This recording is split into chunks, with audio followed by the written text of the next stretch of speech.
do all the tweets and everything. Hello, everybody. Welcome to the live stream. Welcome to episode 170.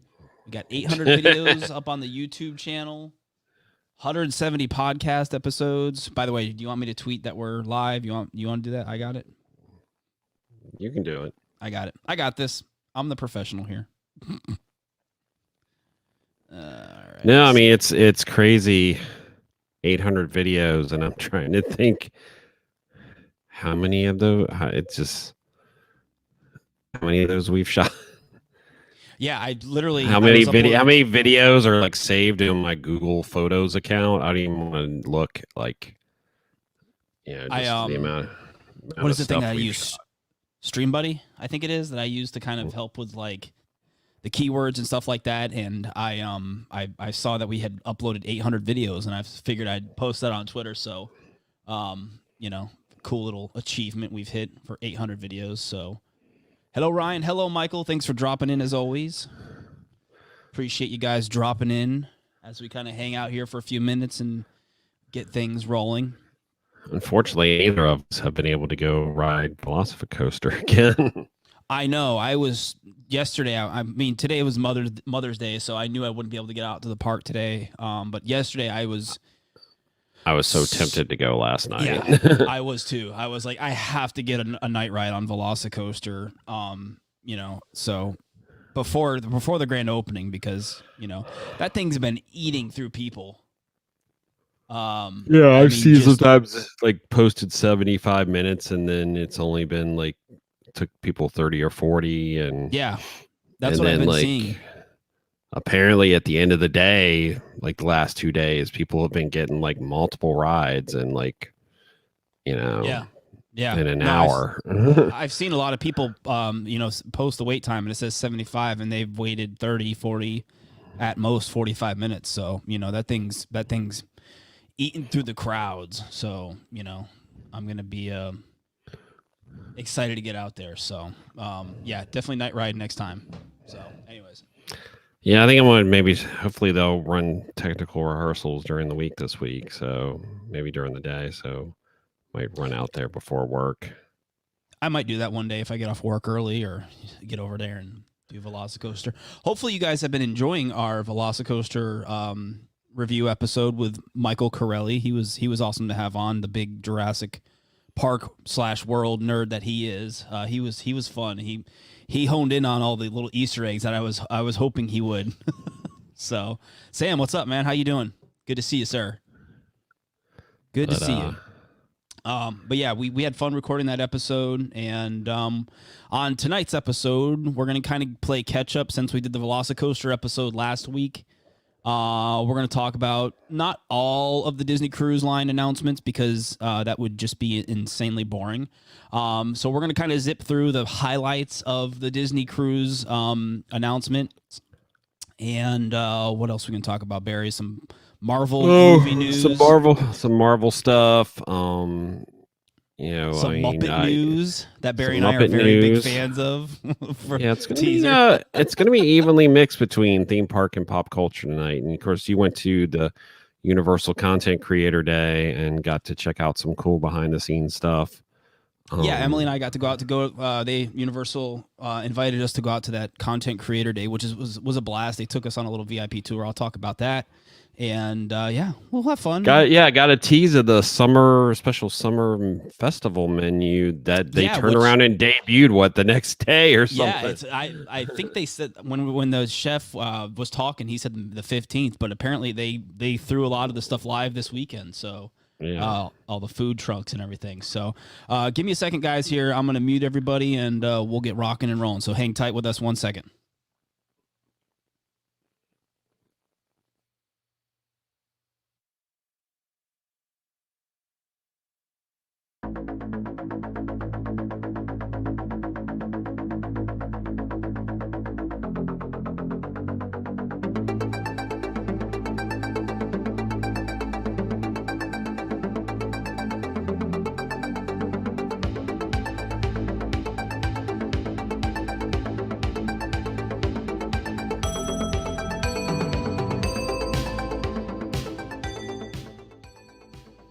Hello, everybody, and welcome to the ThrillGeek Podcast. I'm Clint. I'm Barry. Emily is off this week because she is spending Mother's Day with her mother. Mommy's down, so she's taking this week's recording off, which is fine. Mommies are important, so yeah. Hopefully, everybody had a good Mother's Day. I did. I took Cheryl out to CityWorks at Disney Springs, and how was that? We got our brunch on there. That was quite delicious. I know we had a little taste of it back at the last Disney media event we went to before the pandemic and everything. March of 2020. And so I wanted to take Cheryl, and we took the kids out there, and we had some of their brunch. I had their what was it? The French toast. The gosh, I can't think of the name of it. Sweet child of mine. Yes, thank you. Yeah, that was absolutely delicious. And Cheryl got the breakfast tacos, which she let me try. Those are really good. And they have the kids were just like, we want the cinnamon roll, and they have like this giant cinnamon roll. So we got like 2 of those, and the kids just dove into that. I was like, whatever. But yeah, I went out there and did that, and yeah, it was a good day. It was a good day hanging out with mom. So yeah, Sin and I went over to Tampa and hung out with her mom and some of her family for Mother's Day. So out in the Tampa. So yep. As far as what's going on this evening, hopefully you guys have enjoyed our Velocicoaster review episode with Michael Corelli. He was awesome to have on, chat about Velocicoaster and just how amazing that ride is. Barry and I are hoping to get back and get a night ride sometime here shortly. It has entered since our review episode where we were there for the pass holder preview. It has entered technical rehearsals. So hopefully, it'll keep up during the week, and Barry and I were chatting about maybe getting out there before work. So far, they've been pretty consistent. Yeah. Usually not opening with the park, but definitely within some point. Within a couple of hour or two of the park opening. Yep. And then running it, they seem to have run it till park close. Yeah. So I'm hoping to get I'm hoping to get a night ride here and sometime shortly. I've heard those are absolutely amazing, which I have no doubt after riding it once during the day. So yeah, if you haven't go back and listen to that episode. As far as this episode, we got a lot to talk about, get caught up on here. So we're going to dive on into it here. First things first. Yeah, you and Emily got to go to, were invited out to Universal Content Creator Day last week, and you got to see some behind the scenes stuff and also preview some of the new summer food items. Yeah, they invited us out. They these content creator days, they invite like Instagrammers, YouTubers out in kind of a day of, content gathering opportunities. And this one, apparently they wanted it to be a little bit more laid back, and they basically divided us up into 2 groups, and they took us on a VIP tour basically. And this one was really cool because we got a behind the scenes look at the Bourne Stuntacular, which was really cool.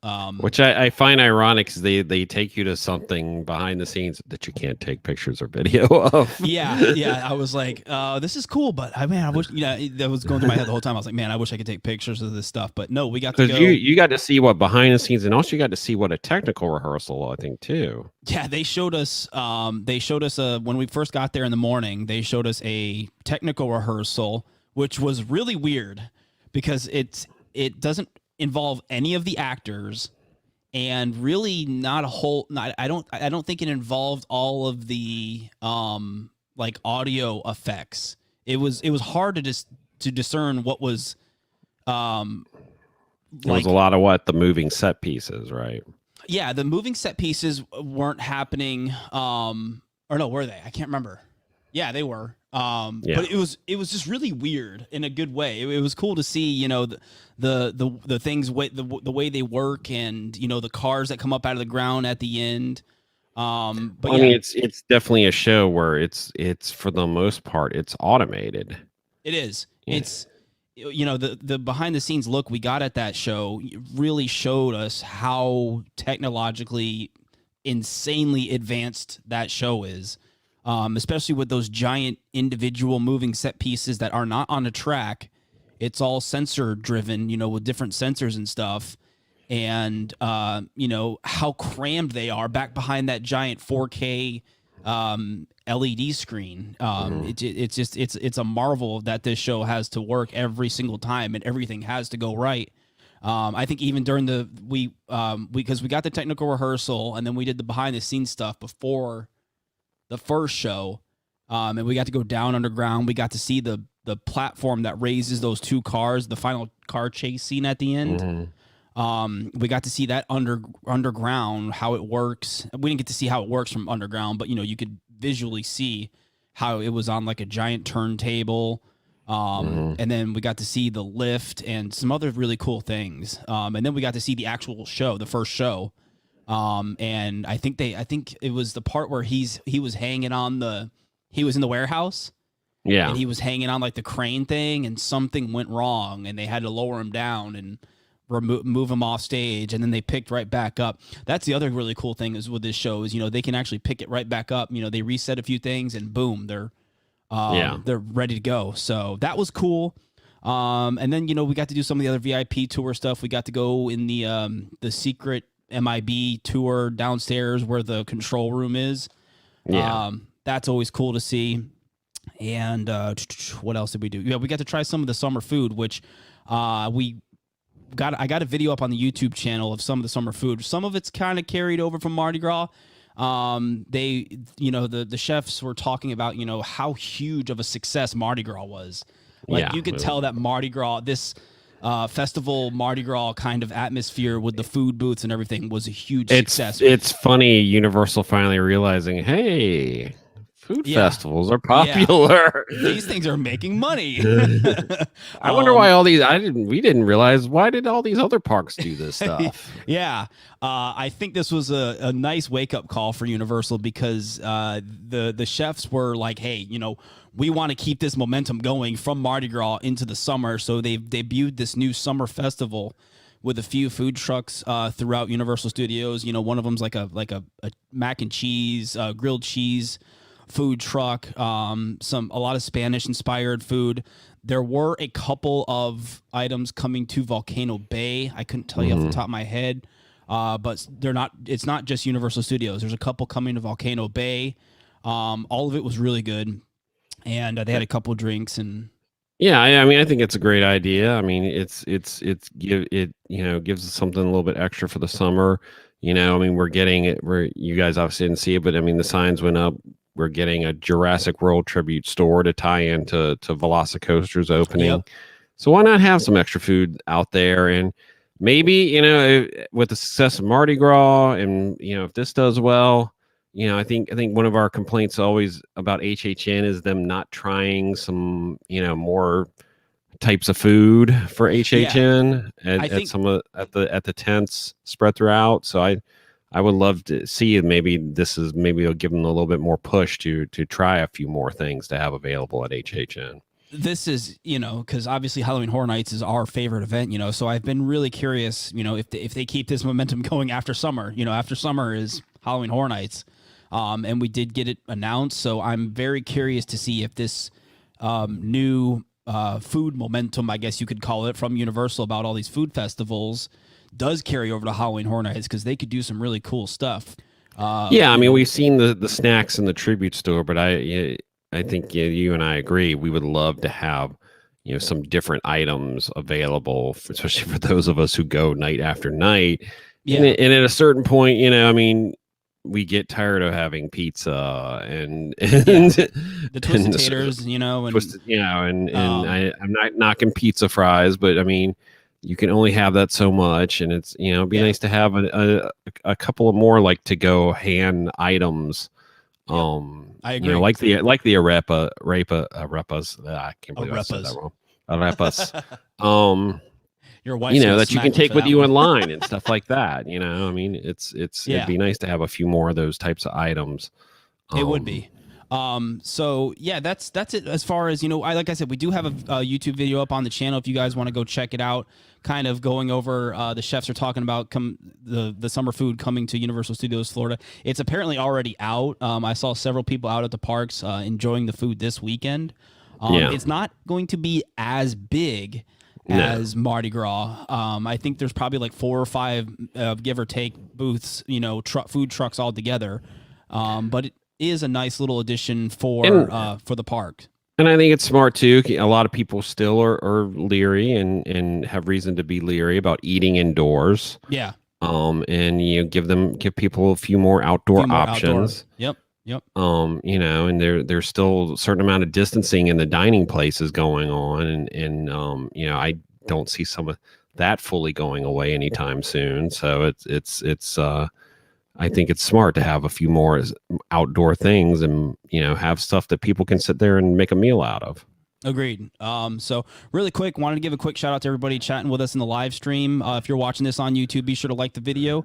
We always appreciate you guys chatting with us. So if you guys ever want to drop in a comment, anything we're talking about, feel free to do so. And like I said, like the video, leave a comment. We love interacting with you guys. So moving on, Disney Wish Cruise Line announced some new details about the new Disney Wish ship. Which will be taking over basically the Bahamas cruise. Yeah, I think the Wish is going to be the new 3-4 day, the shorter itineraries. Yeah. It's getting a lot of unique additions. I can see why, because it seems to be a cruise that a lot of families do multiple times often. Mm-hmm. So you haven't been on a Disney cruise, have you? No, I have not. The irony here is I've been on a Disney cruise ship, but you've never been on. You've never. But I've never been on the cruise. I've never left port. I've been on twice. Yeah. For like a media event.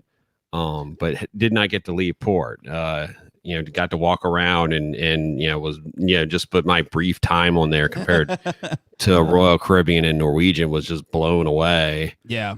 Just by the lunch buffet alone was just mind blowing compared to other cruise lines. Oh God. The cruise food is ridiculous no matter what. Yeah, I think one of the biggest things with the Disney Wish is the going to be the debut of Aquamouse, which they are touting as the first ever Disney attraction at sea. Other the boats have had slides, but this is supposed to be like a whole experience based around the wonderful world of Mickey Mouse animated shorts, and I believe they're creating a unique short adventure for this one. Yes, it's called Snorkel something, or I can't remember what the name of it was. But yeah, Snorkel something, or I can't remember. I could probably find it. You can definitely see in the concept art. I can't tell. That sort of looks like video screens inside that initial tube there or something. I may be trying to read. Oh gosh, where was it? But yes, they are creating their own short for this Aquamouse attraction, and it's very similar to the Aqueduct attractions that are on the Fantasy, the one that I've been on.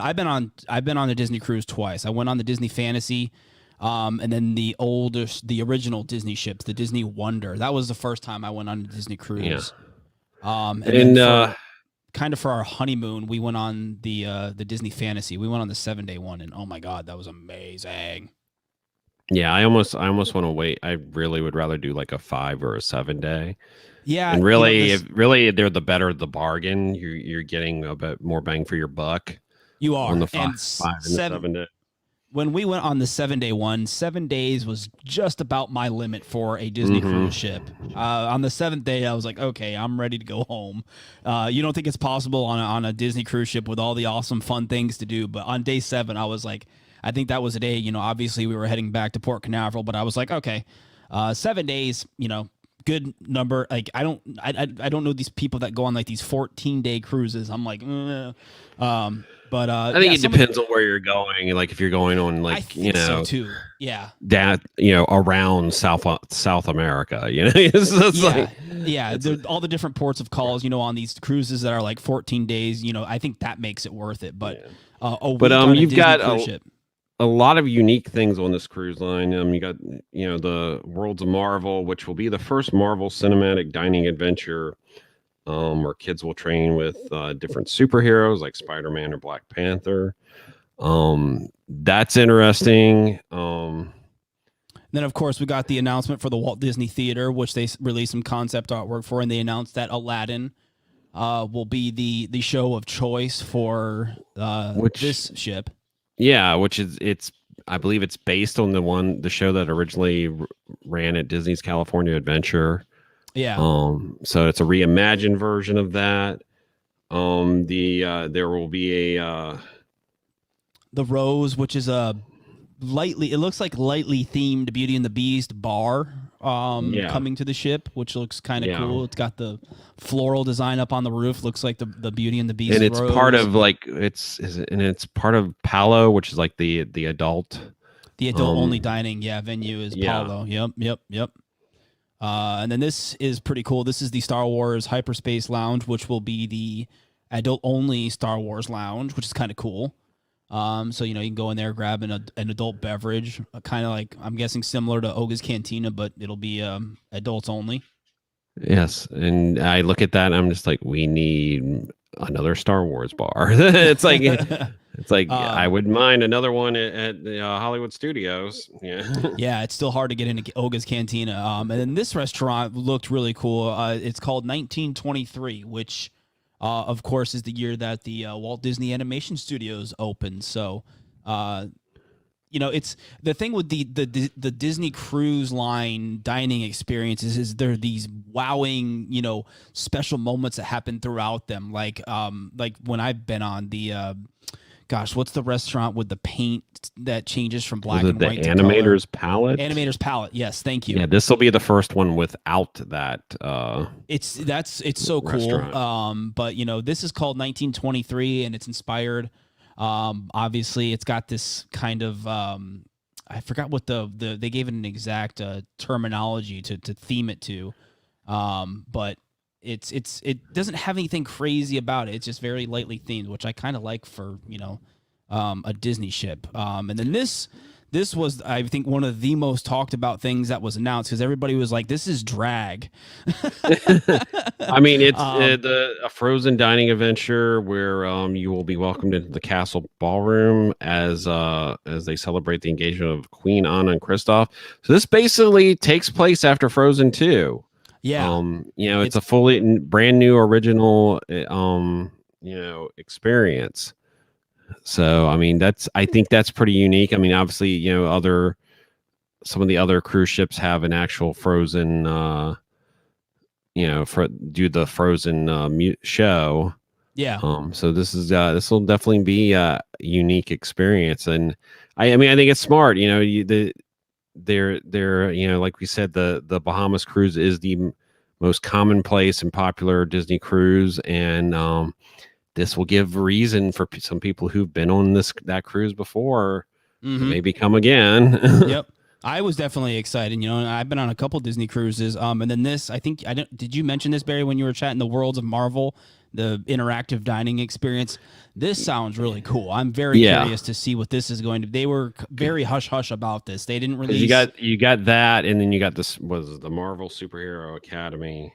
Yeah, I showed that for those of you watching the live stream. I kind of showed it back here at the beginning. Right here, the Marvel Superhero Academy, which is like the teenager, like kid, like cool hangout place. But yeah, this Worlds of Marvel sounds really, really interesting. They didn't give too much about it. It says the first Marvel cinematic dining adventure while kids will train.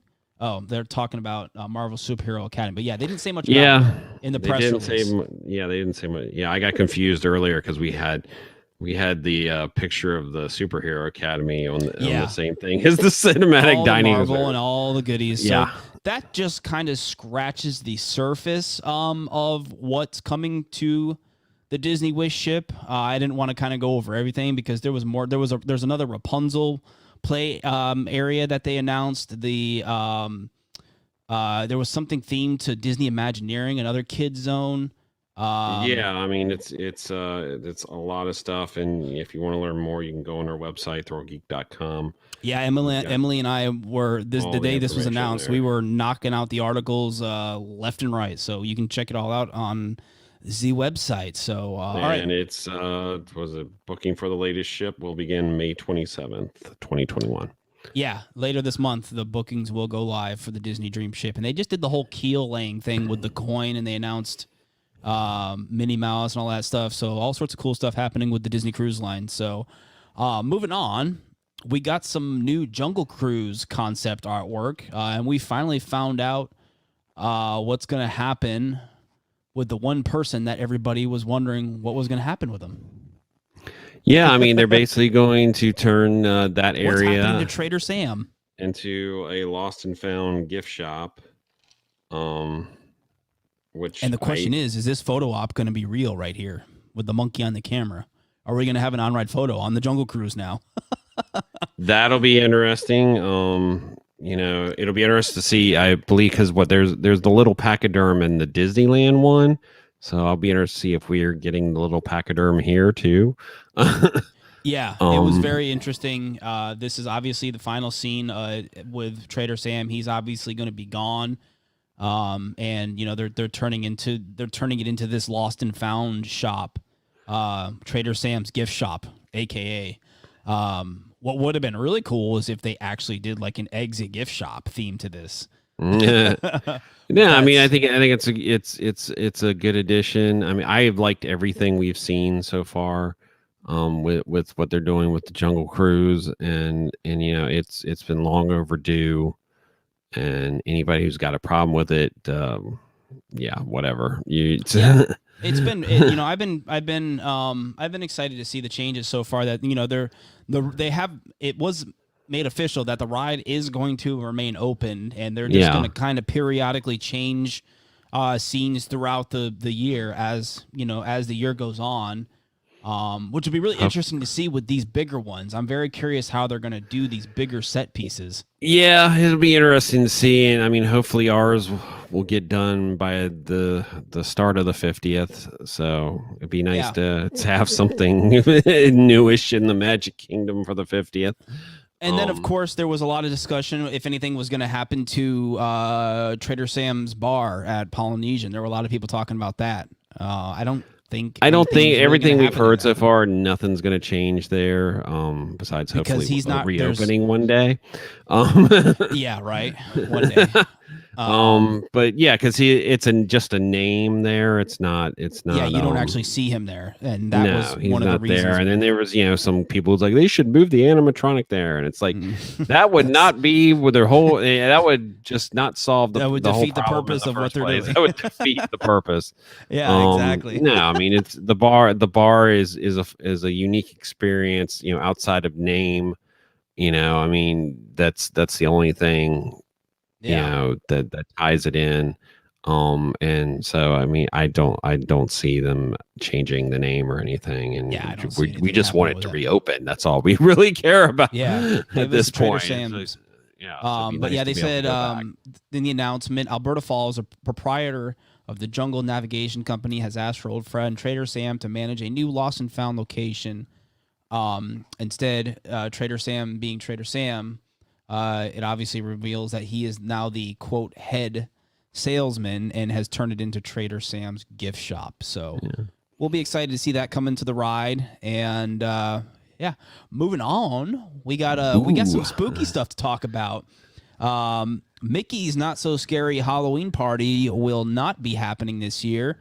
Instead, we are getting Disney After Hours Boo Bash, which those of you that are not familiar with the Disney After Hours event, it's a separate ticketed event where you basically pay to get 3 hours after regular park closing to experience the park.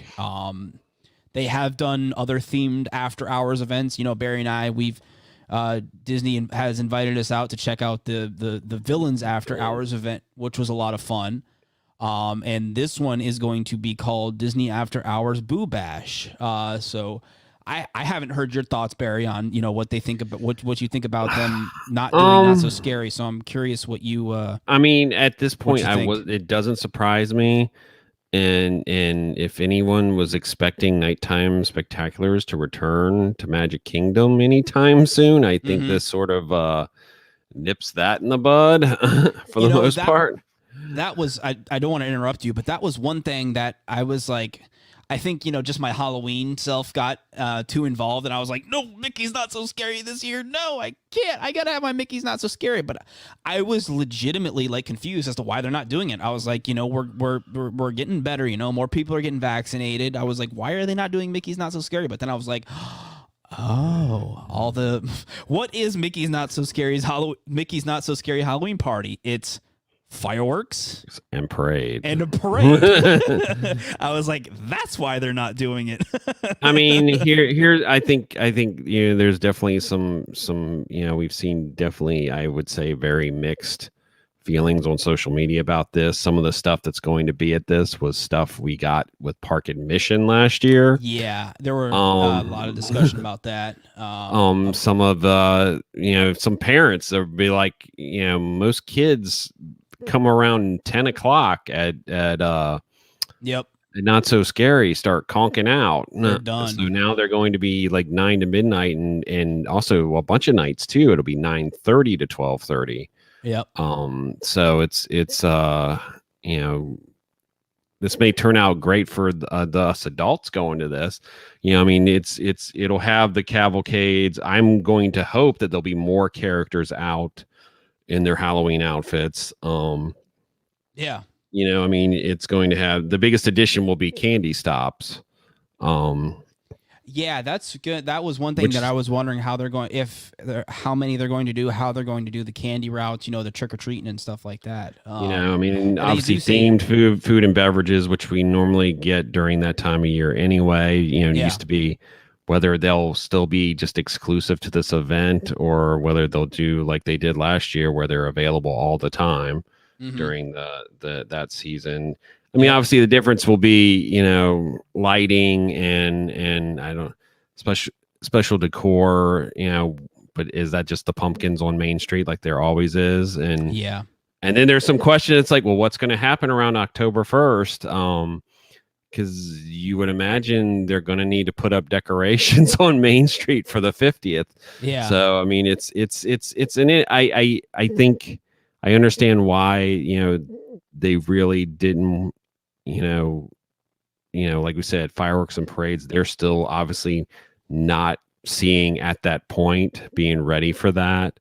They mentioned masks and we've had this discussion on this podcast that these people who keep talking on, when they're going to stop masks, it's like, I don't, as long as there's going to be a bunch of crowded people all together, Disney has no reason to pull the mask mandate out of the parks. I mean, I know we didn't put it in our podcast timeline of topics to talk about, but we got the announcement, pretty much every park in Florida this week dropped temperature checks, and that made more people antsy about, okay, so when are they going to drop masks? You have all these people wanting to. If you follow the news, temperature checks have been, it barely catches anyone. It hasn't really a proven, it's a lot of studies have come out. It's not even really a proven, safety measure anymore, and it's masks have been, it's very evident, masks are the most important thing, even more than social distancing. Yeah. Masks are more important. Yeah. I had this conversation with Cheryl, it's even the social distancing thing, that's, they, I don't think Disney did, but Universal and SeaWorld, I think they cut back. I don't even think they mentioned social distancing on their website. Yeah, SeaWorld didn't. Universal said 3 feet. Universal cut it down to 3 feet. I don't think anything. It's been a lot of people not paying attention as it has been, I'd say, in the last month or two. And it's. I think when it boils down to, especially when you're outdoors, the mask wearing is the most important thing, and when you're indoors, it's really the most important thing. Yeah. But a lot of us are still not ready for someone to be right on top of us. Yeah. We are. I think. I think hasn't been adults as much. To me, it's always kids. Yeah. Not paying attention, bumping into me and behind me in line, or parents not paying attention to their children. Shock, surprise. So it's I'll be interested to see. Could we not be wearing masks by then? We'll see. A lot more people have to get vaccinated for that to happen, and it really slowed down, unfortunately. Yeah, no, it was interesting that Disney did mention, that mask wearing will be required for this Halloween event, which runs August 10th through October 31st. That we didn't mention the dates. And one last thing about the mask wearing, it's like I hate to tell people, if international travel opens back up, that might slow Disney down from getting rid of masks. So we'll see what happens. But Disney After Hours Boo Bash coming this fall. Select dates August 10th through October 31st. God. Fall coming soon. Starting in the summer. August Halloween event, or no matter what park it is, it's miserable because it's brutal. The humidity is 1,000,000%, and you're just dying out there. I actually went back and I quick looked at a clip of I think it was Mickey's Not So Scary 2019 where I filmed the vlog, and it was media day, opening day, and I was just like a sweating mess, and I was like, I can't remember. Was it? It was 2019. I think it was 2019. It was brutal that night. Nasty. So anyway, speaking of spooky stuff, we're done with theme park stuff, but we're going to chat about something Barry and I both love very much, and we were both very excited about this announcement, and that is let's combine Muppets Haunted Mansion. I know. Let's combine two of my favorite things. It's like Haunted Mansion, Muppets. It's like so Barry, what did you my fellow Haunted Mansion aficionado, what do you think of this announcement? Hey, I mean, if it gives us more Uncle Deadly, yay. Right? He is really. He's an underrated character. He really is. Well, it's funny since and it's funny to see people look back now and realize like, oh, that Muppets ABC show was actually got to be pretty good, and he was one of the best things about that show. Yep. And him and Piggy have been one of the best things about the Muppet stuff that they did that they had on Disney Plus last summer. Yeah. So it's like, give me more of that. Muppets Haunted Mansion. I mean, I think this is going. I think it's perfect and ripe for them to do something with Haunted Mansion, and it's perfect. We're all for more use of the Muppets. Give us more Muppets. Give us them sending up pop culture stuff, which I imagine what this is going to be. Ever since Disney Plus has been launched, that's been the perfect platform for the Muppets. So this is absolutely perfect. I mean, we've encountered some disappointments where there's been at least two different like Muppet type series that didn't make it past the pre-planning stages, and so it's like. Give us something, and I'm you, me, and God knows how many other people got super excited when they announced this. So and if you haven't watched, I just have a screen capture of it. But if you haven't watched this trailer, the little Muppets Haunted Mansion announcement trailer with Pepe and Gonzo, it is hilarious. It's hilarious, and then this different stuff they did that day too with Uncle Deadly. With the different haunted mansions. That was fun too. So I was like hit my microphone. Merchandise. I will buy all of the Haunted Mansion Muppets merchandise that you throw at me, Disney. Let's see if they're smart enough to do that. It's like I hope so. I said it on Twitter. I was like, Disney and merchandising. I hope this is because I definitely some of that merchandise they previewed during the halfway to Halloween thing. It was not the best I wasn't stuff. too big on any of the Halloween merchandise that they were teasing. I'm hoping there's more to come because I wasn't too happy or I wasn't too excited about any of that. But like I said, Muppets Haunted Mansion merchandise, I will buy it all. So Disney, if you're listening, please, I'm begging you, all the Muppets Haunted Mansion merchandise. So moving on, Marvel got us emotionally excited for returning to the movie theaters this week. This past week, I mean that they knew how to hit us right in the feels. Oh my God! With a few weeks ago we got the Shang-Chi and the Legend of the Ten Rings trailer, and that looked I'm all for MCU martial arts because Yeah. that looked so cool and I'll be epic. honest. This is getting into like, I mean, Falcon and Winter Soldier even was like something, I know Thor, I know Captain America, I know, Hulk. This is getting into, phase 4 is getting into some deep Marvel stuff. And Shang-Chi is one of the things that I'm not too familiar with, brushed up on, I guess you could say. I mean, it's it's a character that I believe started in the 70s, has gone through definitely some changes over the years. Of originally wasn't some of the stuff with Shang-Chi, much like the Mandarin villain and stuff, wasn't the most culturally appropriate. But it's definitely over I believe like the last 10 years has become a little bit different. But I mean, just based on that trailer alone, it's like MCU martial arts. Yeah. Yeah, I mean that looked amazing. Some of the scenes in that trailer looked epic, as just massive, epic, and just I'm excited for it. And we're getting a Marvel. We're getting a Marvel movie on Labor Day weekend. Who thought that would ever happen? So it's like that's going to be between HHN and an MCU movie that weekend. That's going to be a fun weekend, fun pop culture weekend for all of us. But the Marvel, what was it? We Are Movies or something. The trailer, trailer. Man, they knew how to hit everybody in the feels with Just- Stanley's voice.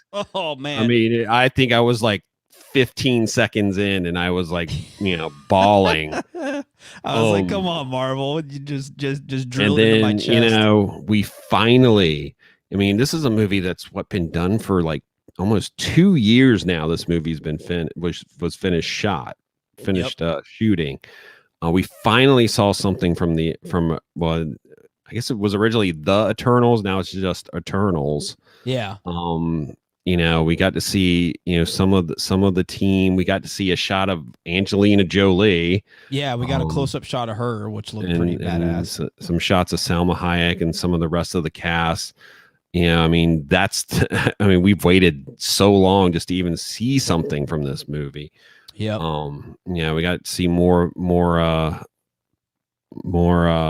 Black Widow and yeah, they opened up with the Black Widow, and then they dove into like this quick shot. Yeah, Shang-Chi, the Eternals. And then they went into Doctor Strange. And then they just titles SpiderMan, and then Doctor Strange, Multiverse of Madness, and we got Thor: Love of Thunder, May 6, 2022.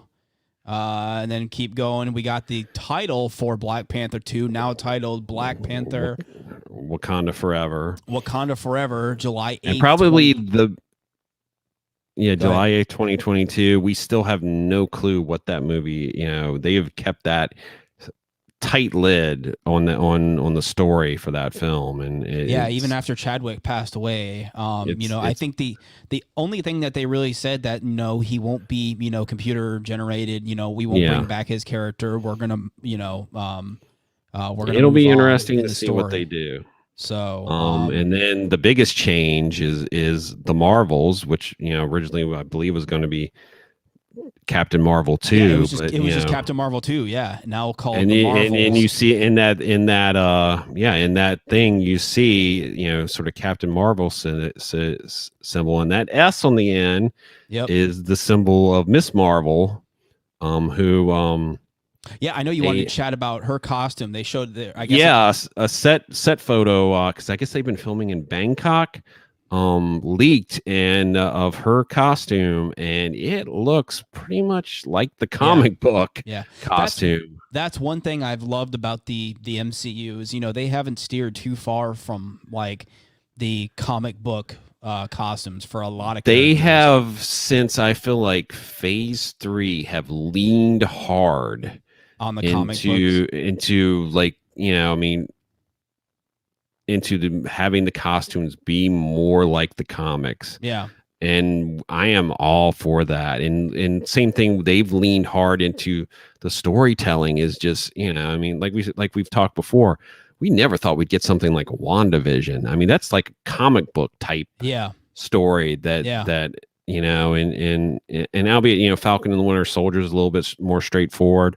But I mean, we got Loki coming up, which is basically going to be, sort of time travel, craziness, and you got Hawkeye coming up, which is going to be sort of like the mentor mentee type series. Miss Marvel is coming up, which is probably going to be more of like a family drama.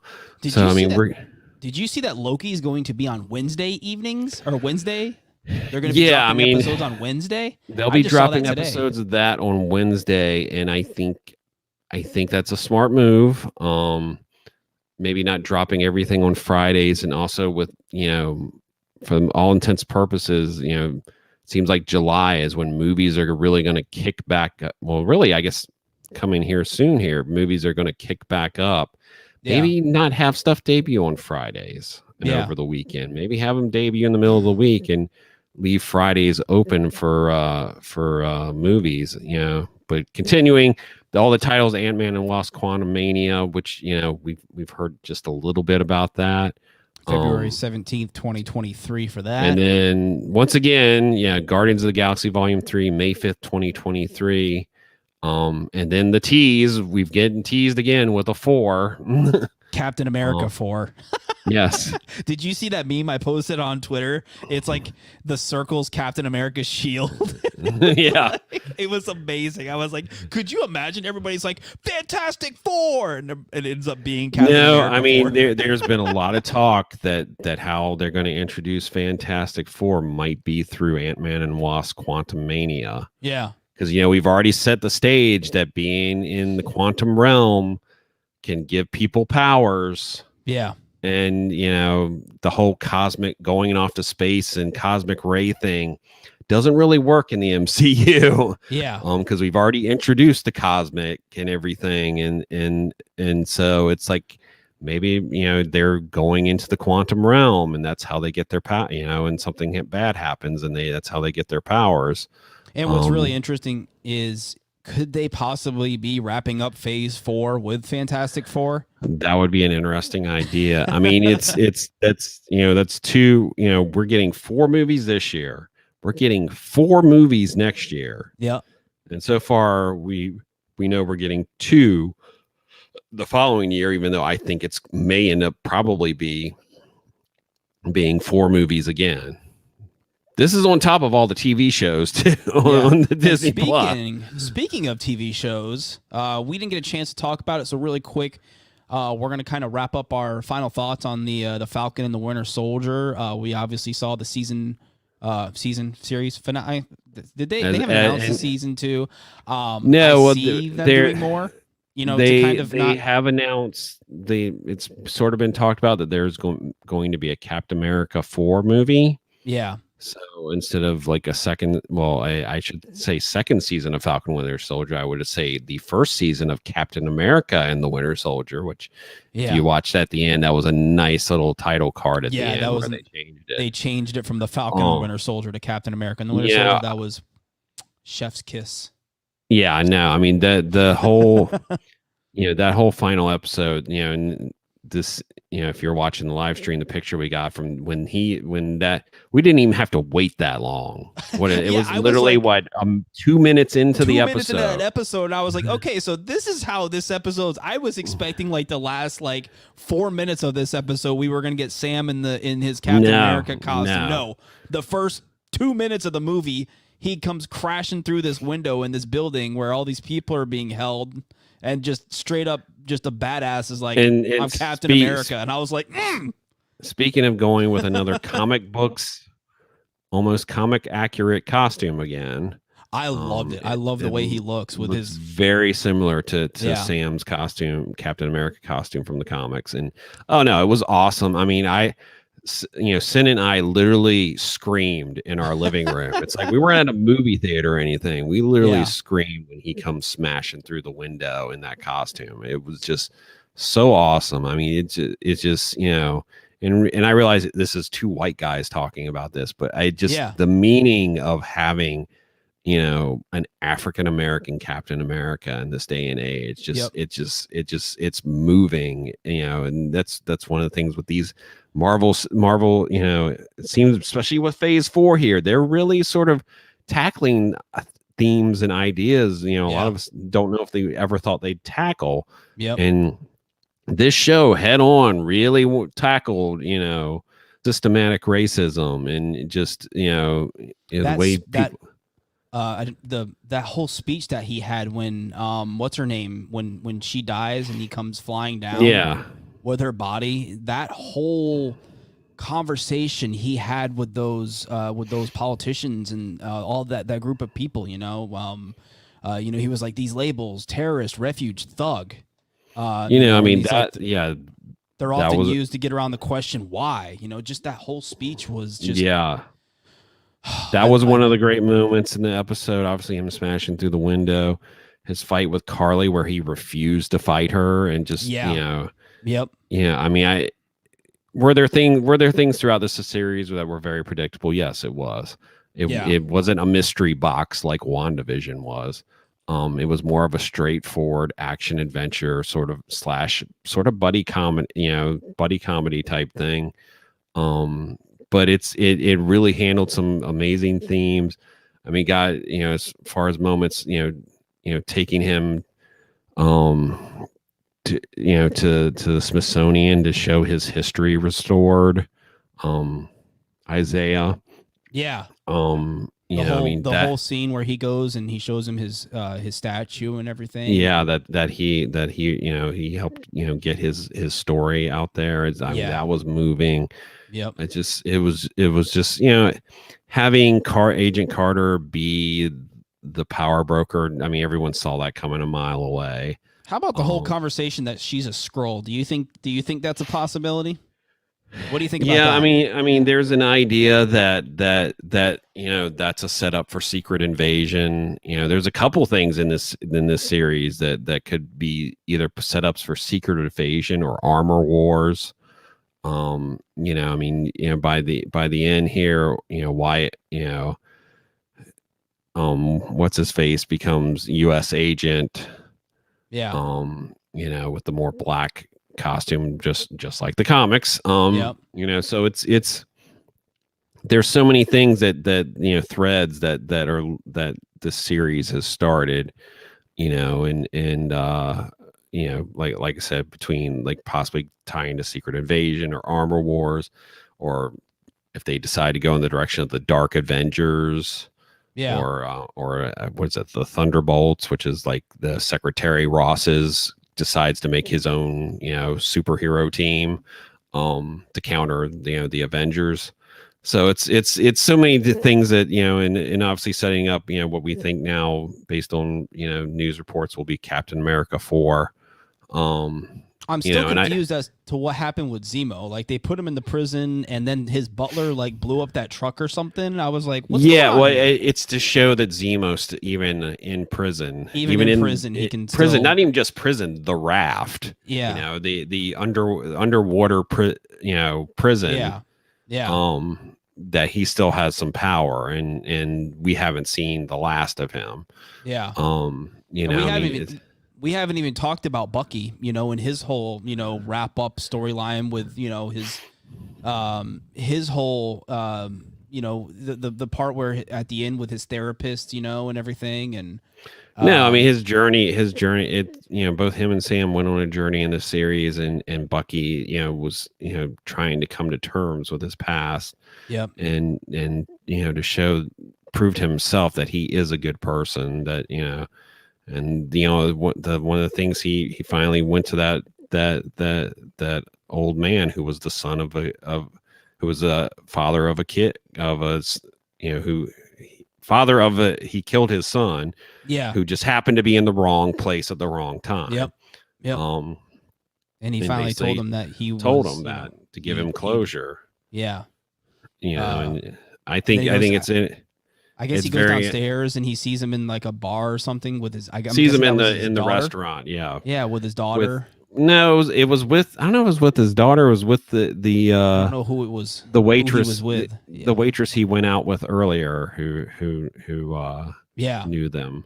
Yeah. So it's it's to see it. I think Bucky now finally can he's never going to be able to fully put the past away, but it's going to help him move on. And I like there's one of the executive producers talked about one idea they had with that final title card. They had talked about like having it be Captain America and the White Wolf. Yeah. But I guess they decided to go in the direction of way the comics are, where Bucky, keeps the mantle of the Winter Soldier, but tries to turn it on its head of not being something evil, but something good. It's something good, huh? That's interesting. Huh. So I think, like I said, it's looking like there will not be another series, that they will instead do a movie, which I understand. I mean, you can't make Sam Captain America and then turn around and not give him a movie. Not give him his own movie. Yeah. To be Captain America in, it would be, albeit, these Disney Plus shows are just as budgeted, just as high as as the movies are. I think the only difference is like they're probably on, like most TV stuff, they're probably on a little bit tighter schedule than the movies are. So it's I think you can't not give Sam a movie. I mean, he is Captain America now, and I would like to see more of both of them. Bucky and Captain. Sam. Yeah, I mean, I imagine whatever movie it is, it's going to, both of them are going to be in it. It's yeah. So I would love to see more of them. Now, the character development we saw, I would love to see more of them. So yeah, that's all wrapped up. What, Loki is next, or Black Widow? Yeah, Loki is next in mid-June, beginning of June, first week of June, I think. And I forgot what the date is now that they moved it to a Wednesday. They've moved so many dates so many times. It's and then Black Widow, and then, like I said, we know there will be more Marvel TV shows in the fall. We just don't know what the dates will be yet. So. I'm excited for Loki. Looks good. We got the trailer for it finally, which looked really cool. I would expect possibly, around the time of Black Widow, we may finally get a full-blown Eternals teaser. We'll see how long Sony holds off. I can't imagine they're going to hold off much longer without a Spider-Man teaser at some point. Yeah. That's the only one I'm like, I hope, like, some of this, so much of that movie has been leaked. It's sort of weird compared to a lot of MCU movies. It's like just been this sieve of stuff leaked, and hopefully some of it has been, like, subterfuge, because Marvel's known for that too, of leaking fake stuff. So we'll see, but I mean, it's going to get rolling here. I mean, this back, who would have thought the last 6 months of this year, it's like we're going to get 4 Marvel movies in 6 months. Gonna crank them out here. So. All right, I think that's everything I have. I think we're pretty much caught up with our topics, and unless there's anything else you wanted to quick chat about, Barry, we can get on out of here and wrap this thing up. So tell everybody where we can find us. All right, we are at ThrillGeek on Twitter and Instagram, Facebook.com/ThrillGeek. Please like and follow our Facebook page, YouTube.com/ThrillGeek. Please subscribe to our YouTube channel. Our 2 latest ThrillGeek adventure vlogs are our first ride on Velocicoaster at Islands of Adventure, and I finally got to go back to the Magic Kingdom for the first time in, I think, 2 months. Thank you, spring break, and how hard it is to get a reservation now. And got to finally ride the People Mover for the first time in 15 months. It's been a long time. And also see the new castle, 50th castle decorations, at least as we know, the ones so far. Whether there'll be more, we'll see. Up close, and check all those out. And that's up on the YouTube channel. Please subscribe. ThrillGeek.com for the latest in theme park and pop culture news. And of course, you're listening to the ThrillGeek Podcast. Where you can get a podcast, you can get the ThrillGeek Podcast. Yes, you can. By the way, what did you think of the Cinderella Castle decorations?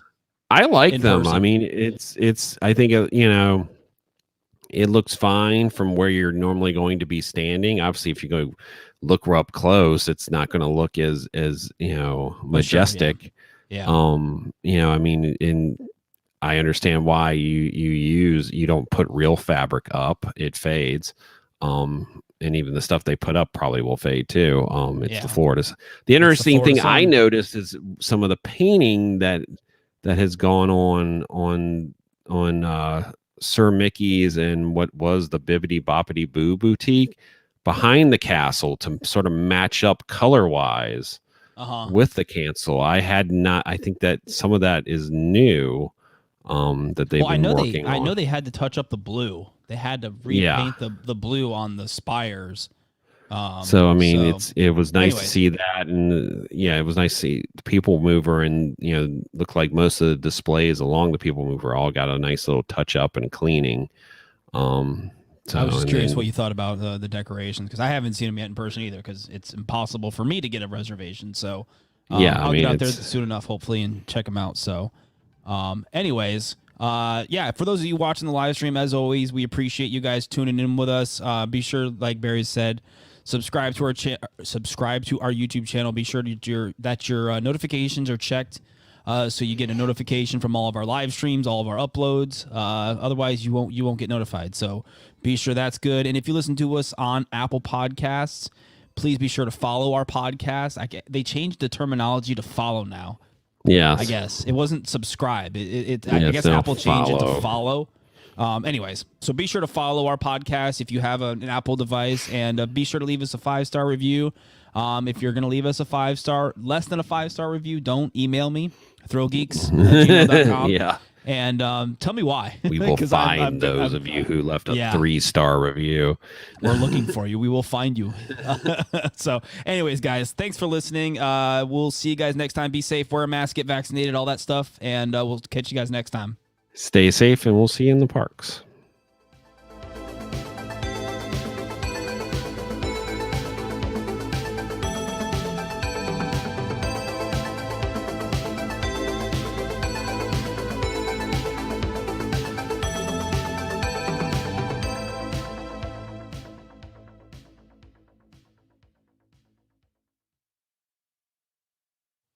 All right, we're going to fade on out there, unmute everybody.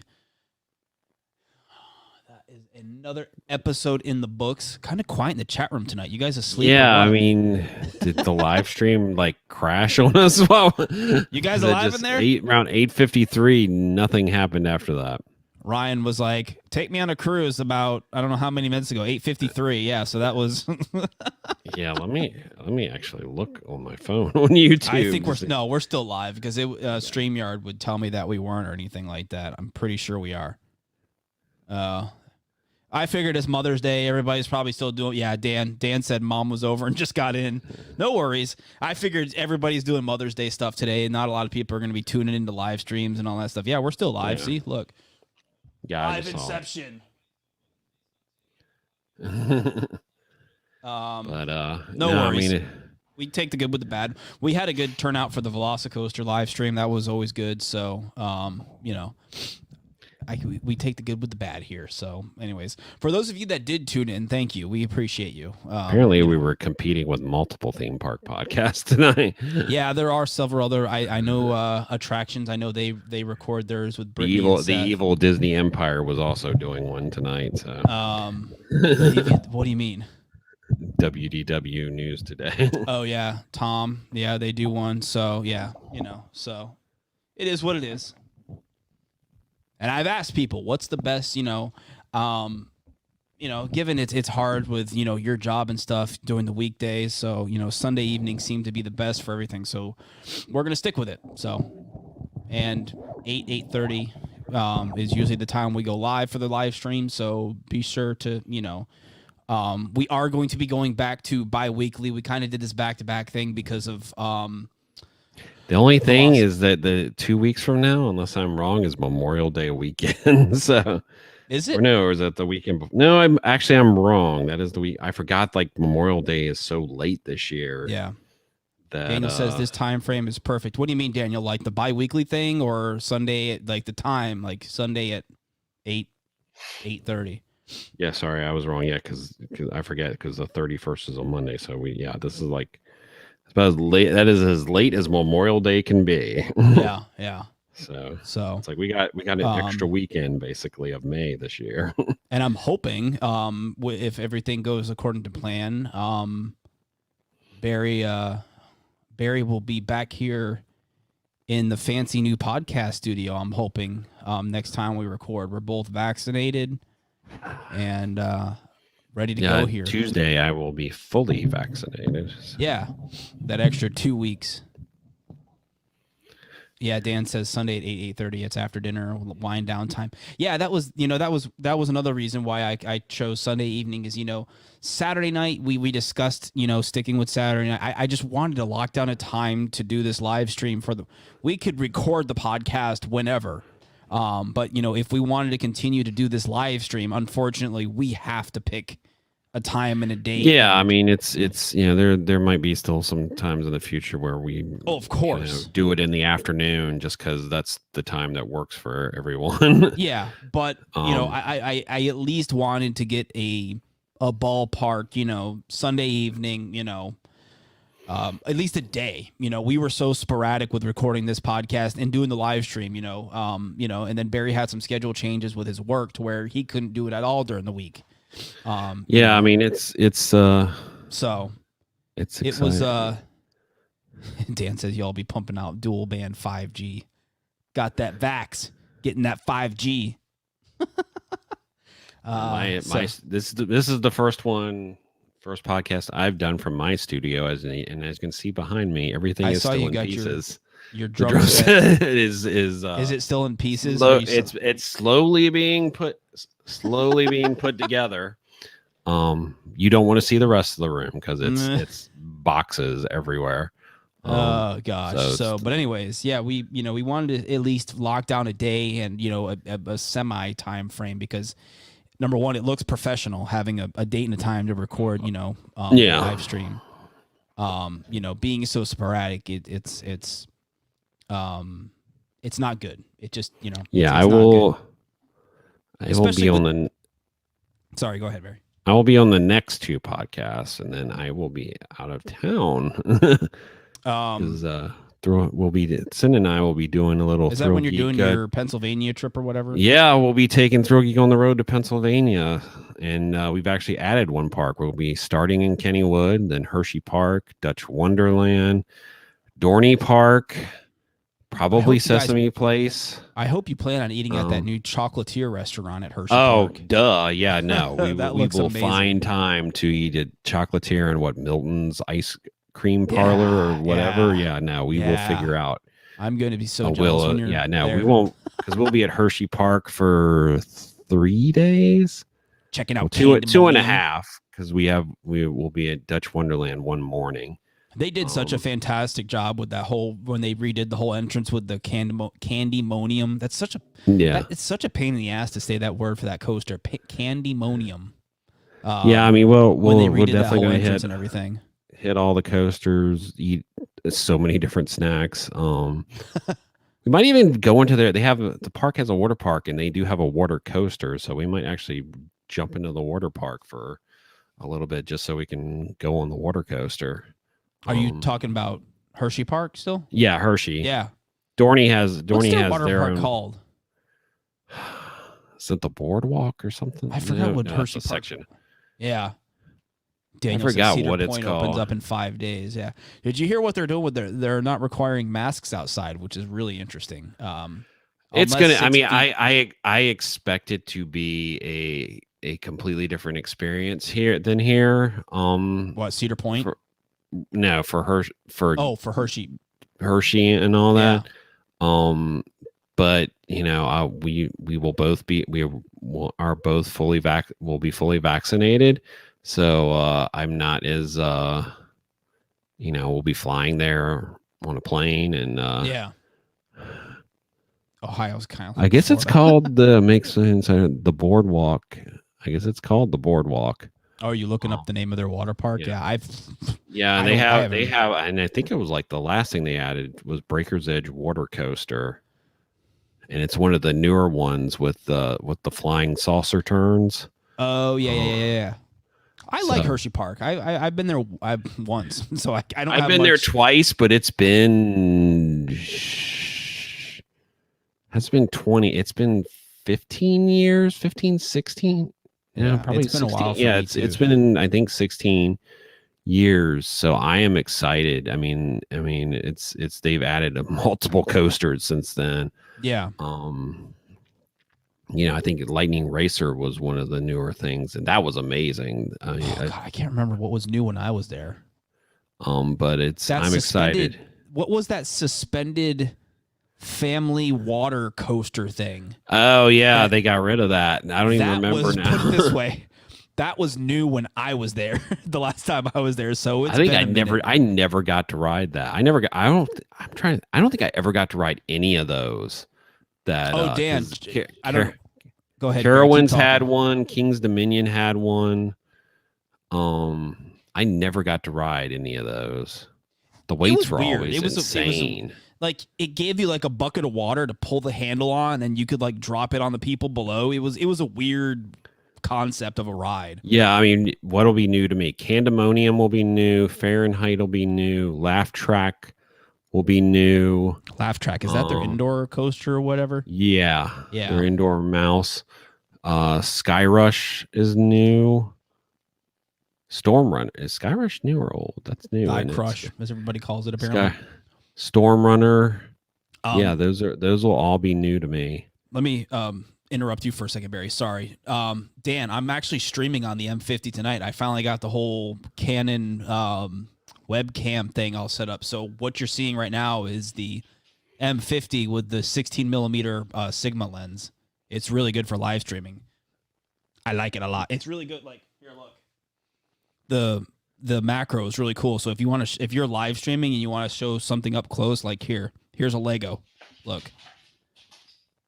Let me back it up just a little bit. See how good that is? The focus. It's really awesome. I was glad I was finally able to get it all set up because normally I just use the Logitech webcam that I have, which is really good. So yeah, I know you do your streaming on Twitch for your gaming and stuff. It's really easy to do. I bought a plug. You put in like a fake battery and you plug into the bottom of the camera. So it's like it's a fake battery that gives it like unlimited power. But then that way you don't have to worry about the batteries dying. And I have it up on a little tripod stand up above my monitor. And it's pretty cool. Yeah, the bokeh is really cool. The focus is really cool. I've used this at the parks before for like live streaming, or not live streaming, but video. So anyways, sorry, Barry, I had to do some tech nerdy talk. We've been chatting about a new camera for Daniel for Halloween Horror Nights. And I told him I bought this one, the M50 for Halloween Horror Nights last year, which didn't happen. I was ready to go. Roller Soaker. Yeah. They took it out in 2012. It only lasted 10 years. Yep. That was the last time I was there. 2012? No. Yeah. 2012 was when it went out. 2000. It was when it closed. Yeah. I thought it ran from 2002 to 2012. Okay. Yeah. That makes more sense. I thought you said it opened in 2012. I was like, no, I was there before 2012. It closed in 2012. 2002. It was like brand new when I was there. So I think it was 2002, 2003. I was there. Yeah, they have 3 Intamin coasters. They went on like this crazy Intamin spree. Like they had the Fahrenheit, the Sky Rush, and something else. Great Bear, they have a funky B&M inverted there. Yeah, it is the most funky B&M because it's got that weird turn at the top because of the way they had to put it into the park. But it's really neat. I definitely remember it being neat. It's not like my favorite in B&M inverted, but it's definitely one of the more unique ones. It's unique, yeah. It's definitely unique because it's got that weird corkscrew like over the water, that river that runs kind of through the park. Yeah, I mean, then they have 3 wooden, including 2 GCIs, which I'll be interested to see how Wildcat is because I remember when last time I rode it, that thing was rough. Kill you.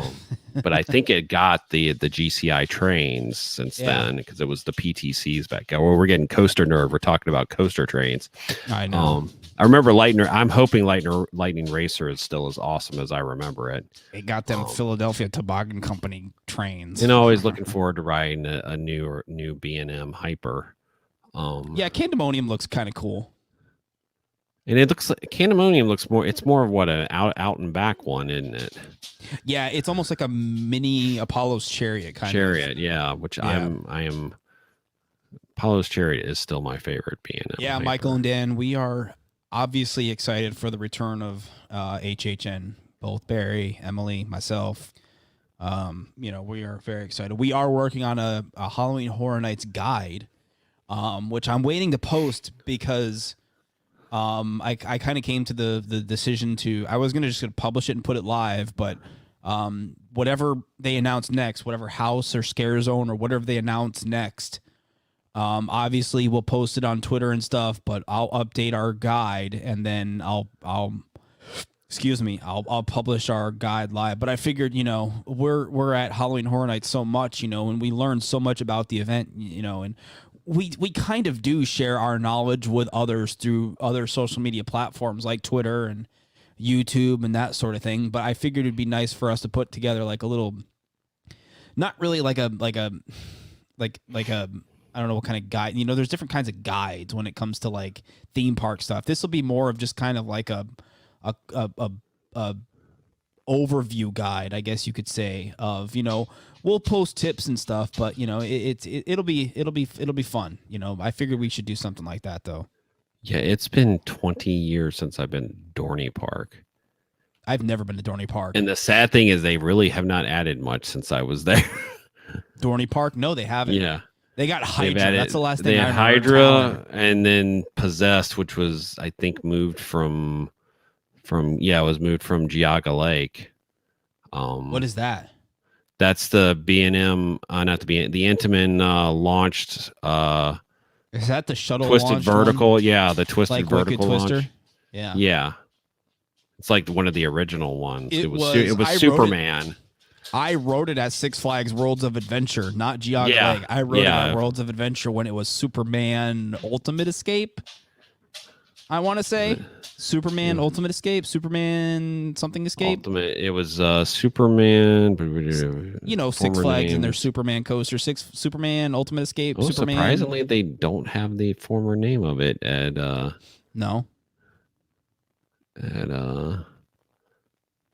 I want to say it was Superman Ultimate Escape. That sounds because I Superman. Yeah, you're right. Superman Ultimate Escape. Yeah, for the 4 years it was Six Flags. Yep. World of Adventure. I was one of the fortunate ones to go to Six Flags World of Adventure before it was Geauga Lake. And God, it amazes me. They went from there being 2 parks there to now nothing. Yeah, it's sitting there rotting. It's kind of sad. Yeah. So, hey, there's everybody on the live stream. We got more people in. Hey, everybody, welcome. You're late. But so yeah, Dorney Park, and this is actually when Barry I say Knobles, and then I've been told by Pennsylvania people it's supposed to be called Nobles. Who told you? Oh, Potter, Meg. She told you. Yes. She was like, "It's not Knobles." I was like, I have never heard anybody say. I've never heard anybody say Nobles. I've never heard anybody say Nobles. So when she told me that, I was like, "Are you?" The last time I was there, they were building flying turns. Yeah. But it was not operational. So they've added 3 things since 3 coasters since the last time I was there. Yeah, Dan, the Beetlejuice house is amazing. Barry and I and Emily, we got to go through it when they did the little couple day opening at the end of the daytime Halloween event, and people are going to love it. It's a good house. Turns. Beetlejuice. Black Diamond. When the heck was that added? Barry's currently nerding out about coaster stuff. For those of you, I'm excited. When it comes to Knobles, I'm excited. Phoenix is just amazing. Yeah. It's that thing is a freaking airtime ejector air machine of a wooden coaster. Yeah, even Coaster's Dan's pretty like, good. everybody's single person that he's known announced it Knobles. I was like, Yeah. when Meg told us it's Nobles, I was like, what planet are you from? And then it was so funny. I'll be excited to get. I haven't been to Kennywood in a long time either, so that's going to be. Kennywood's an interesting park. Phantom's Revenge is bonkers. Yeah, that ride's I got nuts. to. I'm trying to. I got to ride the original. Yeah, no, I did get to read. I'm trying to remember. Yeah, I rode Steel Phantom. I never got to remember. ride. I just rode remember Revenge. not liking Steel Phantom. That last part of Phantom's Revenge, when you do that double down and stuff. Oh God, child. yeah. It's and it's just it's a goodie. They've got a couple of new coasters. All I hear is Dexter in the background. They're all three of their classic wooden coasters are amazing in different ways. Yeah, Jackrabbit, Thunderbolt, they're all good coasters. And Red the Racer. Yeah, that's the other one. Riding Steel Curtain, which is new, which was their big new one. Steel Curtain, I forgot about that. So, and then the NFL themed roller coaster. It's so bizarre. Oh gosh. So Dan. Every now and then, Barry and I have to like coaster nerd talk out. we have to expel some coaster nerd because deep down, it's like my thing. It's like it started with Disney first, but then I grew up with Busch Gardens, Williamsburg, and King's Dominion as my home parks. I mean, basically the coaster enthusiast thing was birthed at King's Dominion for the most part. I mean, so it's And, the whole coaster enthusiast thing kind of, I started off with it down here in Florida. Obviously, Dan can, attest to this, but the Florida Coaster Club. Yeah, Florida Coaster Club back in the early 2000s. And then it slowly became, for me, it slowly became less about the coaster obsession, less about the coaster counts, getting my coaster count up. And more about just theme parks in general, because I started enjoying Disney more. I started, and I started enjoying the amusement and theme parks more, and not so just nerding out about the coasters. Do I still nerd out about them? Sure. I love. Yeah. Do I go after kiddie coaster credits anymore? Not really. That's stuff. I don't. And that's the thing. Is I started to get so there. Don't get me wrong. There's amazing people in the coaster enthusiast community, but there's a lot of weird ones too. I will be honest. Yeah. That's everywhere. I mean, good Lord, look at Dis Twitter or theme park Twitter in general. Yeah, just theme park Twitter. I shouldn't single out just theme park Twitter in general. There's some weird people out there. And that kind of turned me off. You've got a lot of weird people and you've got a lot of socially awkward people. Yeah. So it's interesting. I mean, I don't get to do events as much. We were originally supposed to do this trip last year, and yes, some of it is tied into a coaster event, which I mean saves us a ton of money. Yeah, that's the good thing about some of those special coaster club events. And ton of ERT we're getting. So yep. That's a good thing about these coaster club events. Getting the ERT spoils you to death. Yeah. Because the last like big coaster event I went, like week-long coaster event I went to, it's like when we were at Great Adventure, I only went like for the ERT in the morning, and then was gone by noon, just relaxing at the hotel by the pool, and then would come back in the evening for dinner in the nighttime ERT, because it's just like I didn't want to be in Great Adventure during the day. Yeah. So it's like it. But Hershey Park, though, I have a feeling most of this trip, Dorney, I don't think we're going to be spending a ton of time in Dorney, but I feel like Hershey Park, we're probably going to spend every single moment we can in Hershey Park, because I love Hershey Park. It's been way too long. Yeah, so. It's a good park too, and all the Hershey themed food and everything. And what's the dark ride that shows you how like chocolate's made? Chocolate World. Chocolate World. They got like their own little dark ride, and it's the closest thing you get to like Wonka. And it shows you how like chocolate's and it's outside the park. That's part of the stuff that's in its own separate little thing. That's not in Hershey Park. That's its own. Yeah, little... you don't even have to pay to go into that. Anyone can. The smell of chocolate is everywhere in Hershey Park. Oh yeah, everywhere. I will never forget. Just driving through. You drive past the Reese's factory, and it just, reeks of a Reese's cup. Yeah, Dan says Hershey Park needs a water park called the Hershey Squirts. Yeah. So it's going to be a nice trip. Definitely experiencing the paying way too much for a rental car thing. Oh yeah, I heard about that. Luckily, we're splitting it 3 ways, so that'll be nice. But it's like I cannot believe we're about to pay what we're going to have to pay for a rental car for 8 days. It's nuts. I've never paid this much for a rental car. That's crazy. So, yeah, that affects hotels. Haven't been as bad. The prices for hotels we're doing hotels and an Airbnb. Yeah, those weren't as bad as we thought they would be. Airplane flights, if you're not booked right now for summer, you better get on it because the prices are going up like dramatically. Yeah. Just don't come here. Yeah. People have asked, should we come to Disney? I'm like, no. Yeah. It's like, if you want to come down here and go to Universal, they at least are presenting a pretty, close to normal park experience. Yeah. I was like, but if you don't like, I was like, if you want to just ride attractions, then sure, come to Disney. Yeah. That's also if you can get reservations too. Exactly. Which I'm assuming might change a little bit here soon. Yeah. With it seems a push to be having more people working in June, starting in June, that they're gonna. I think the only reason we haven't seen capacity increase is they don't have enough staff to increase capacity. Yeah. So because they announced college programs coming back. I know we didn't part time on the podcast, but almost everyone we know has gotten a phone call. Yeah. And of course, the interesting thing, if you watch social media, is just like the amount of people who have come back and have turned around and left now. Yeah. Has been a lot. And the amount of people who've just left.